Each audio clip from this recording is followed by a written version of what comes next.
Hi, so for my reflection, the video from Professor Wesh's, um, I just thought a few points were where they talked about individuals becoming a community. Um, it's neat to think that when you start a YouTube post, you are an individual. You're thinking of the video yourself. You're putting it together. And once you put it on the YouTube page, it is a community act, a community thing. And so I think that's pretty neat because people really do want to be part of a community once you're an individual. Some other pretty cool things to talk about was how, one video was the start of YouTube. And for example, the song that became so famous, it started, and then one guy decided to dance to it, and then it became a huge thing, and everybody made videos about it. And it's just pretty neat to think that one person can make a video, and it inspires so many other people to make the videos.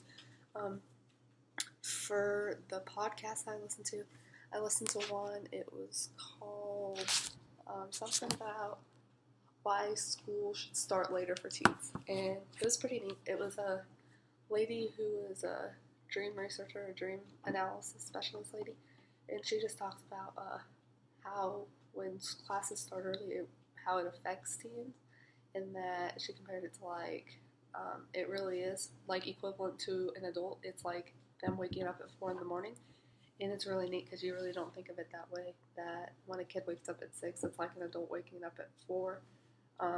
But I found that pretty neat, and it just talks about how even if school would start like a couple hours later because a student's sleep cycle doesn't start till 11, and so when they're getting only 8 hours of sleep, that's the bare minimum, so it's like having a C average.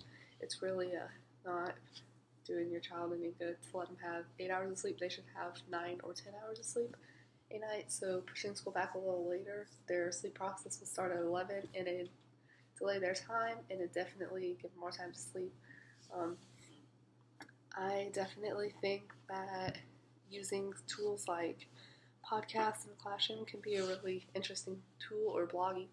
I have a few classes that we've done discussion boards or blogs, and you respond to others, and it's pretty neat to be able to journal your thoughts on a chapter, talk about what you learned in a class, and then I think for students to do a podcast and maybe talk about a certain subject themselves on a topic, it could really help them to, enter their social skills and not have to speak to people, but to actually be able to talk about what they think instead of standing up in front of a class and talking about it.